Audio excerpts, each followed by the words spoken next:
Hello, everybody. My name is Eric Johnson. I'm reporting to you from the newsroom of KOMO Television in Seattle, Washington for In the Line of Fire, a program, a look ahead at the 2023 wildfire season. As you all are very keenly aware of, they have become increasingly wild, increasingly unpredictable, and the devastation has increased as well over the last, I don't know, 10, 15 years, it seems like anyway. I'm pleased to be joined by 10 true experts in the field of predicting the weather, the science of the weather. These are meteorologists from our various stations in the Sinclair Broadcast Group. These are stations across the West in Utah, Nevada, Idaho, Montana, the state of Washington, on down into Oregon and California. What I'm hoping we can do is get kind of a bird's eye view from all these various markets about what the wildfire season has looked like, what they think it will look like here in this upcoming summer,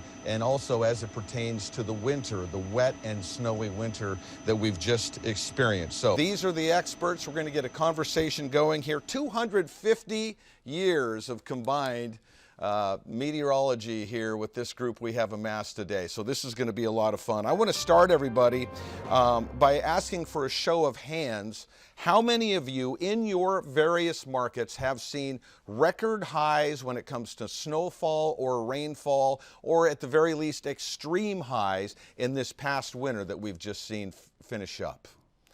Yeah, it looks like basically everybody except Shannon here in Seattle. Yeah, she says no way. We'll talk about that here as we get going. I'm going to start with Salt Lake City, KUTV, Sterling Poulson, the chief meteorologist there. And Sterling, I know you guys have had a really, really rough winter, if I'm not mistaken. Tell me about that, and tell me about how that then pertains to the wildfire season we're looking ahead at. Well, you know, this has just been epic. There's no other word for it. In my 34 years here at this station, we have never seen anything like what we saw this winter. And in fact, after a long, hot summer of 34 days last summer of 100 degrees plus, and even into September, we tied our all-time high record of 107. Who would have ever imagined that just 4 months later, we would be looking at record snowpack across the state of Utah? And not just a localized area of snowpack that's above normal, like northern Utah is above normal, southern Utah isn't. The entire state of Utah ended up with 27 plus. And in some places in April, we were still adding 2 to 3 feet of snow with storms that were developing across the state. And per storm, that was per storm. So, I mean, just incredible amounts of snow. Of course, what we're worried about now is flooding and not necessarily fires, but we're monitoring that as we move through, as we've been moving through the month of May. So what we expect is with wildfires this summer is and I think we're in ENSO normal now. The El Nino Southern Oscillation has gone to neutral. So I think what we're going to be looking at is a more normal type of weather pattern for the state of Utah, which would mean that we won't see 34 days of 100 degree plus temperatures. And I think the soil moisture is high. That's still percolating down into the soil as we melt this spring. And the reservoirs are all going to be full across the entire state, which hasn't happened in years and years and years. So this is a great summer, I think. The only thing that could happen that could change that is if we end up with another hot, dry summer. As we move into August and September, wildfires could increase. But the way it looks right now to me is I think we're going to see a fairly quiet fire weather season because of the amount of moisture that we have in our soil, our plants. And even though we're getting a lot of new vegetation because of that, I think most of that vegetation is going to be very, very wet. Interesting take, Sterling. You have behind you a backdrop that shows the devastating impact we've seen from some of the fires in the past. But you're saying, if I can summarize it, that because of the snow and the wetness you've had in Utah this past winter, you expect the fire season to be better, not worse than it has been. Yes, I do. Sterling, thank you very much. Let's go to Reno, Nevada now, where Matt Monroe is the chief meteorologist at KRNV. KRNV. Reno, you have had a huge winter as well. Tell me about that, and then let's talk a little bit about preparations that you guys make in Nevada for the fires. The Tahoe fires have been seen a lot in the past few years. I know you guys have been hit really hard. Talk about that if you would.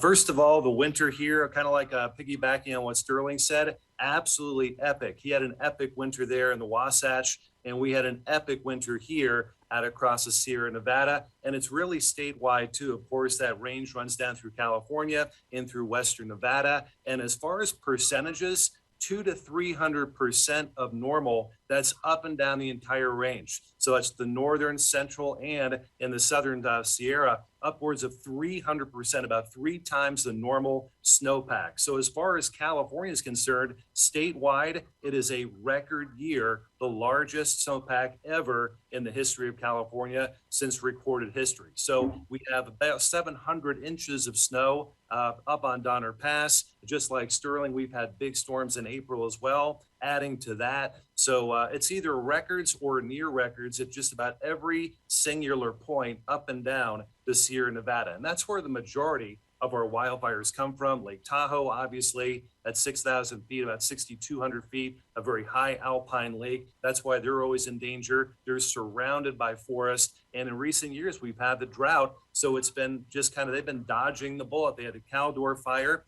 That was last year, essentially 2022. That came very, very close to South Lake Tahoe. This past wildfire season, we had the mosquito fire, and the mosquito fire came within a number of miles to the west of Lake Tahoe. And then luckily, we had 4 days of rain, put that one out. Largest wildfire in California state history, which is in our viewing area north of Reno, the Dixie Fire. That was just unbelievable. That was July 21st through October 21st, did over $1 billion in damage and about 1,505 square miles, just absolutely charred. So we're hoping we'll have a repeat of that going forward. But again, we're sitting on tremendous amounts of snowpack. Just like Sterling, we're concerned about flooding here. A lot of that flows into the Truckee River Basin, which comes down in through Reno. We've seen catastrophic flooding in Reno before on years like this. We're hoping we won't have a huge spring melt and then create flooding there. And then, of course, things will eventually dry out. And once they dry out, this could be a delayed wildfire season, but pushing it maybe from June to maybe September, October timeframe. And it could be a big wildfire season due to all the undergrowth that's going to be growing tremendously and under all that snowpack. So once that snowpack goes, we get a lot of growth. Then we have a dry summer. El Nino or not, it's going to be a dry summer.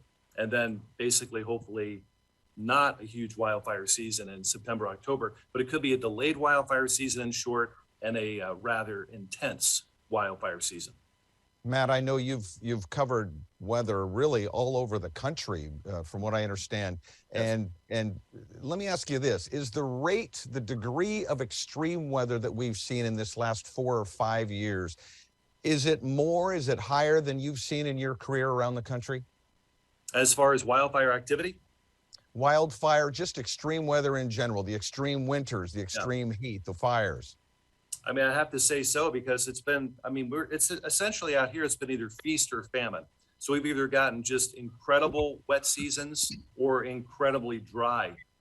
Fascinating times we're living in. I think we can all agree on that. Let's go to Fresno, California. KMPH Chief Meteorologist Kris Kuyper. Kris, the numbers out of the state of California are interesting. This past winter, 20% more rain than normal, 56% more snow. We kept hearing about a drought, but it ended spectacularly with snow in places that we just never seemed to see snow. Let me ask you this. I know you guys got a ton of snow at Yosemite National Park, hit really hard this winter. Tell us about that, and tell us about your area, your region, getting ready for wildfire season and what you expect.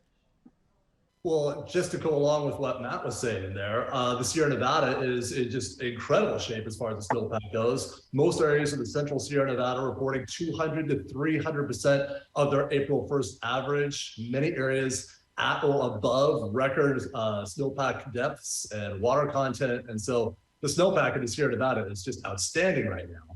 That's obviously going to take a while to melt off. And so we won't see that snow melting off fully until June or even July in some areas. And so also, like Matt was saying, I think it could be at least a delayed start to any kind of fire season. Things like the energy release component, which is talking about how dry the fuels are out there, really low to begin the season, which is what we want to see. As we dry out in the summertime, naturally, the fuels will start to dry out and everything. But it should be a delayed start because everything is just so wet out there right now, record-breaking wet. The one thing is interesting is that I think the grasses in the lower elevations, the foothills or maybe the valley, they're going to be growing kind of nuts because it's just so wet out there. Wildflowers will be great this year as well. But the grasses out there, they're going to be going nuts. And then as it always does in California, it'll dry out by July.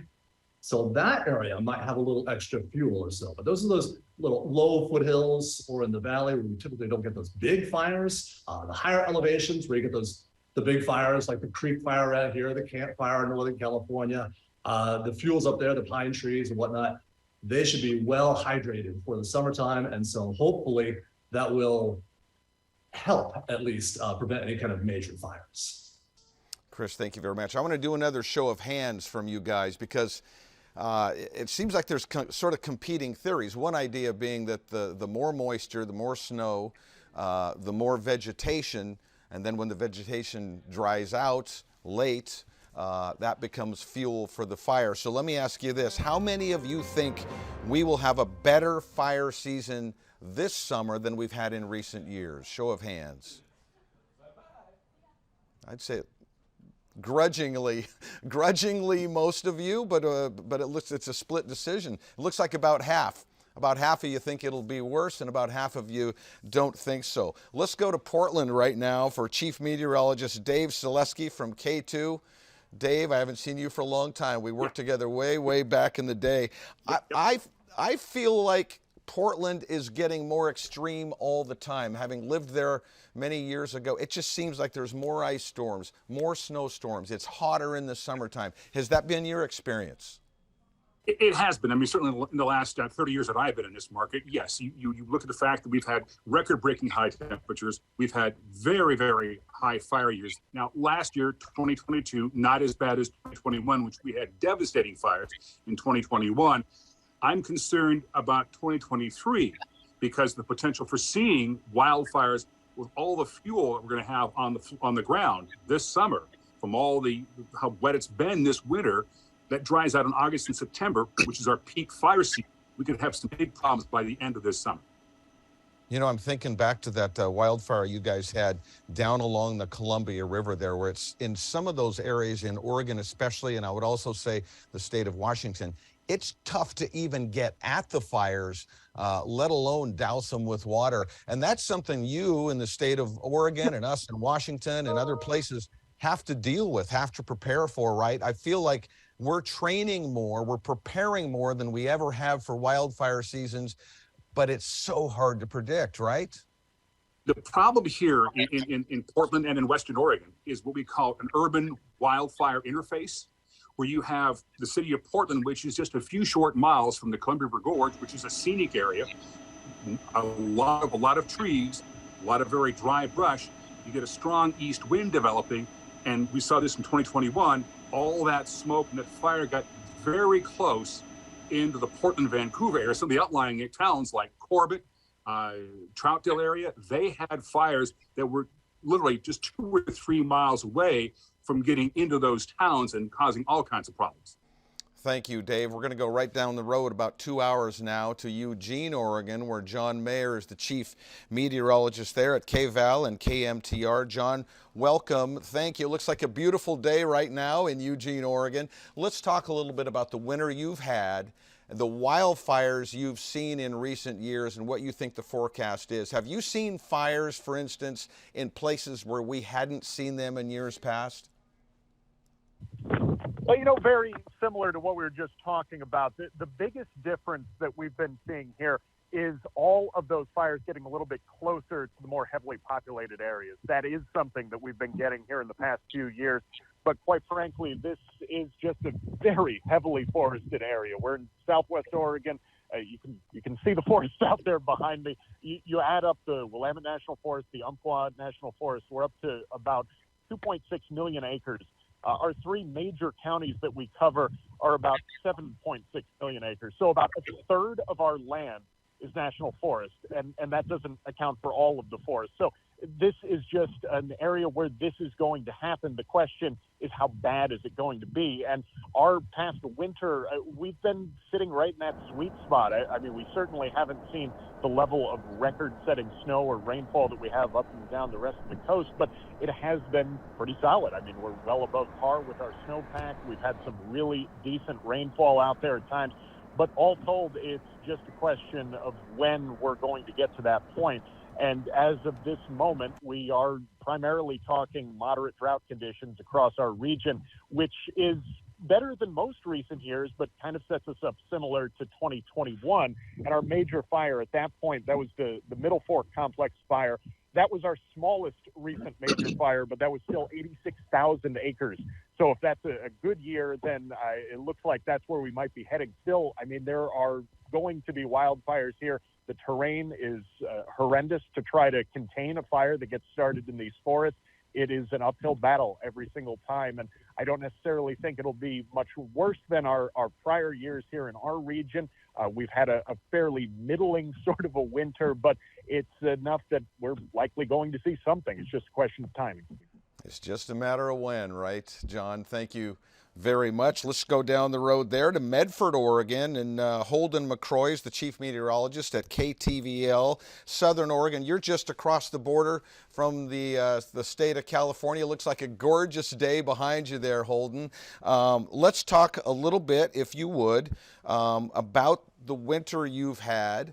What do you think is going to happen this coming summer? Understanding, of course, how unpredictable it is. And if we've learned anything so far today, it's just that it's hard to tell. But what's it been like where you are, and what are you looking for in the upcoming wildfire season?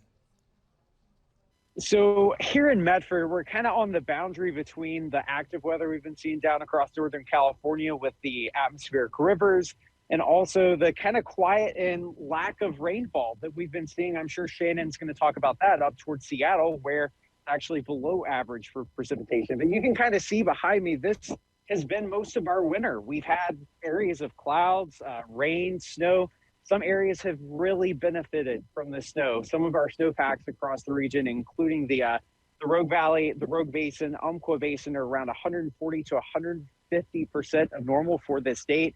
Down across the border in California, we're near 200%. So we're kind of on the cusp of some areas have done really, really well and others not so much. For example, areas like Klamath Falls out toward the east side is above average for rainfall. Areas down into Siskiyou County, we're about a foot above average for rain down toward Mount Shasta. But here in Medford, we're still about 3 inches below average. And we're kind of on the cusp between of what we've been seeing as a active pattern this past winter down in California. And then here it's been kind of like right on the edge of that weather. And terrain is a big factor here. That's why we kind of have some areas that have done really well and others not so much. We have the Siskiyou Range that you can see kind of off in the distance behind me, and that drains a lot of moisture for these parts. And that's kind of where we see the rain shadow effects across our region as well. And kind of reiterating what everyone's been talking about for this upcoming wildfire season. Our snowpacks are really well. We've been relatively cooler than average here across Southern Oregon. And what I think is going to happen is probably what everyone else has been talking about, is that fire season is not going to be canceled. It's going to be delayed. And I think it's going to be less intense than previous years. Last year, for example, our fire season wasn't nearly as bad as what we have been seeing in previous years, particularly here in Southern Oregon and the North State. But as we go forward, it's all dependent on if we warm up really fast. Because if we warm up here in the next couple of months or so, that's going to dry out that vegetation, and we're going to start to see a lot of melting. So it's a matter of when that snowpack melts, how much moisture is still going to be left here toward the valley. But I do think it's going to be more of a grass fire season this year because of all this new growth that we're seeing, kind of like what's right behind me right now.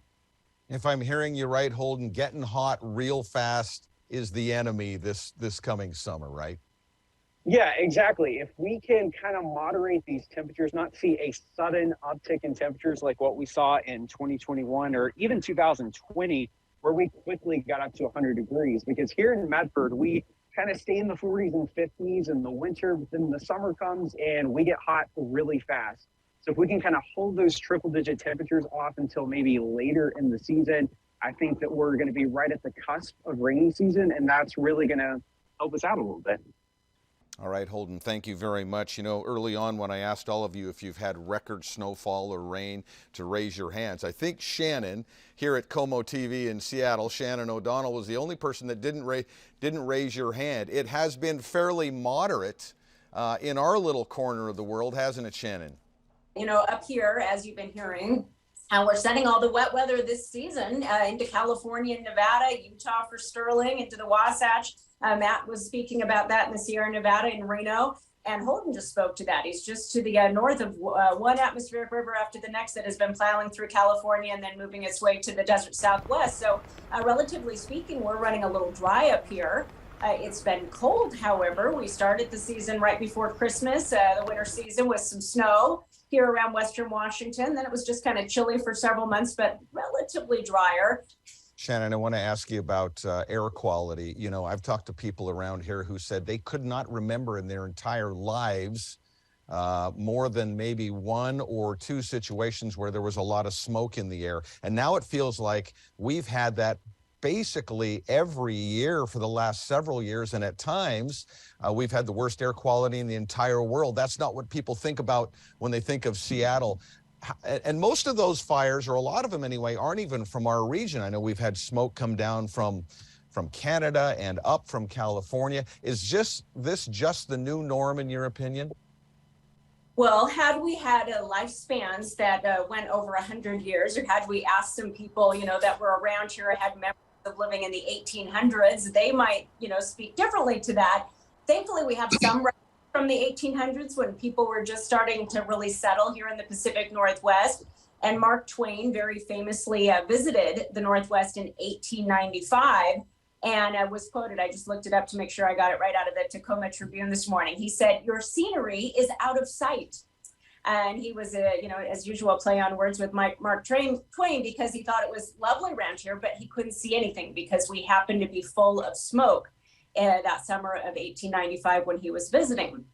And based on the records we do have from Native Americans and the early settlers, and of course, we don't have the information, the wealth of information that we do nowadays with social media and all of the different ways of gathering that we do now. But based on the information we have from back then, we used to get a pretty regular smoke season around here. You know, it would ebb and flow, and it was well known up here in the Northwest that would happen in certain summers. And then we really settled the West Coast, certainly in the 1920s through the 1970s, and thought, aha, we're here. We have all this technology. We can suppress these fires. We had airplanes. We had all kinds of new technology to tamp down that fire, and thought we had it handled. And really, from a lot of the research that's going on at the University of Washington and whatnot, kind of allowed all of that undergrowth to really get going and get out of control, such that when we get a wildfire now, they can be pretty explosive. Whether you've had a dry season, you know, we saw that in California in the last 10 years with these terrible, terrible fire seasons. Same for up here in Puget Sound. Our worst fire seasons that I remember in the last few years were 2018 and 2020 with lots of smoke, and they were fairly regular water years.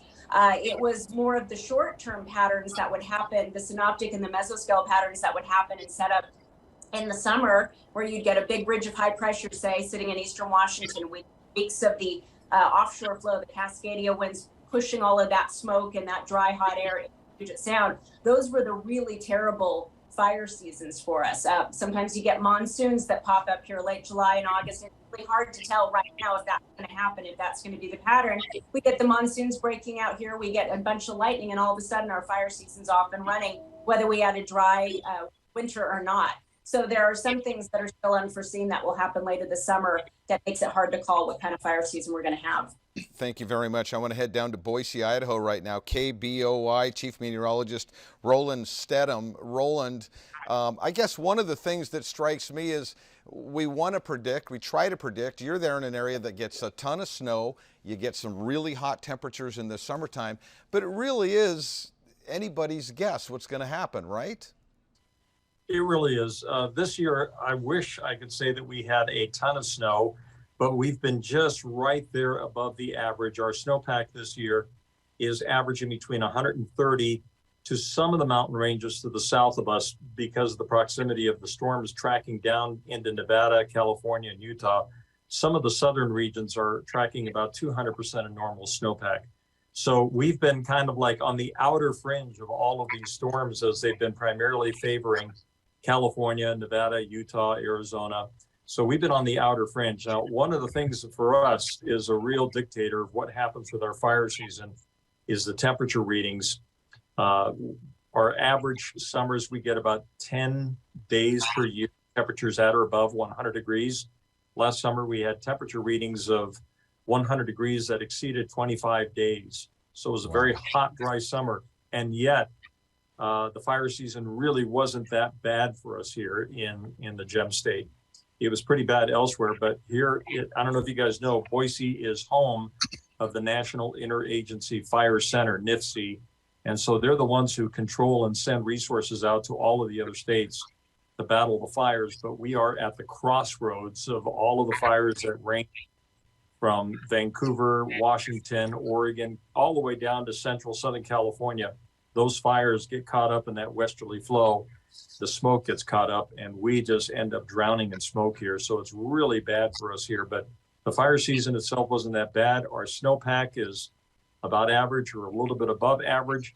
And I think the true dictator of what happens with what kind of a fire season you have is how do the residents interact with the natural resources? Because a lot of our fires are started by chains on trailers, by people out in the backcountry, by things that are sometimes out of our control. Also, lightning is a huge predictor of fire season for us. And last year, we just didn't have a lot of thunderstorms. It was just so hot and dry.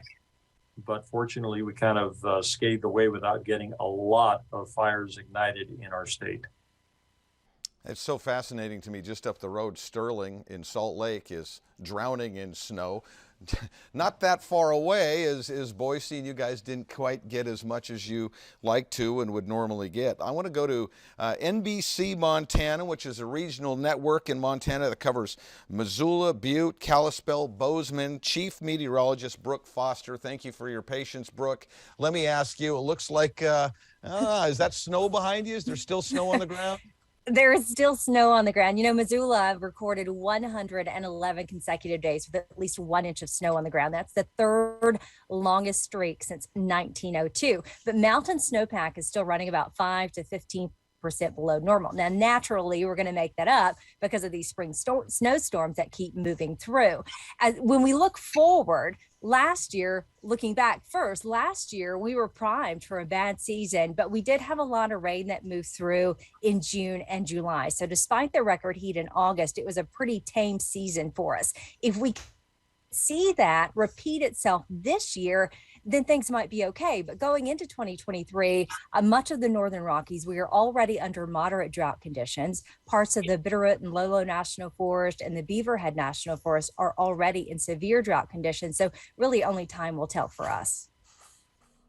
Thank you, Brooke. And, you know, as I look at where you are and I look at some of the other places around here, and then I look at Miles Muzio in Bakersfield, California, and look behind him in the beautiful blue sky and sunshine. He's standing in the shade of a tree there. We realize why people move to California. Miles, let's talk about California. I know it gets really hot there in the summertime, but you also have high elevations that get plenty of snow. How does that interact with each other for the fire season?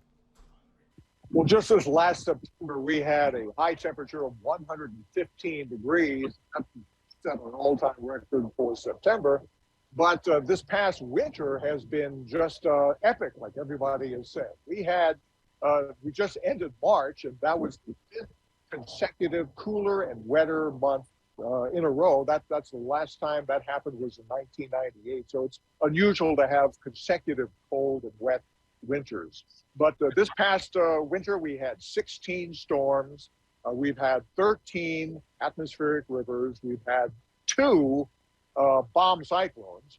And so right now we're setting at about 170% of normal precipitation. But up in the Southern Sierra, we currently are a full 300% of normal. But the funny thing is that not that long ago, we were in an exceptional drought. As recently as New Year's Day, 2023, it was an exceptional drought. Then in a period of only about 6 weeks, we went from the worst kind of drought to no drought at all. And so now we're doing just fine. But it's very similar to what happened in 2017. So that's the analog for where we are right now. The most recent drought was about 2 years and 2 months from beginning to end here in Bakersfield. But in the last decade, we had a full 5-year drought, which was a big, big deal. There was all sorts of special problems that we had. The governor had to do special orders to try to mitigate the drought. And it ended as well, very, very abruptly. In January of 2017, we went from exceptional drought to no drought at all in a period of about 6 weeks. So I decided to go back and look at the 2017 wildfire season. How did that fare after doing pretty much the same thing we're doing now? Turned out that in 2017, it was the worst fire year to that point.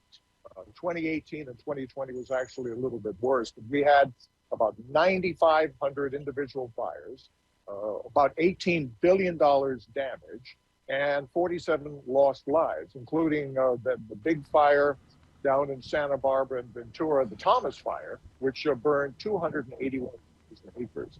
And of course, what always happens is you have all this water, and then it causes the floods as the snow melts in the summer, and then you have all the vegetation, and then everything just burns in the hot summer that we had. In fact, that very year, 2017, in September, we had 2 days in a row of 111 degrees for high temperatures, and a total of 67 triple-digit days in Bakersfield in 2017, right after the big drought ended with all of the rain that we had, very similar to what we have now. So I'm anticipating this is going to be a similar situation. We're going to probably have a pretty big wildfire season around much of southern Southern California after all of the snow and the rain that we've had.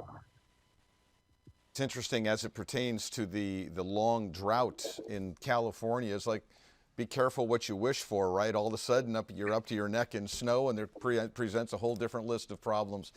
Hey, well, you guys, this has been fascinating for me. I guess my takeaways, it's been a tough winter, a wet and snowy winter for many of your markets. I think it seems like a lot of you are predicting a potential tough wildfire season, but probably a little later than it normally happens. And of course, as always, we know it is almost impossible to predict really how it's going to go. We thought this last year might be a tough wildfire season up here in the Seattle and the state of Washington.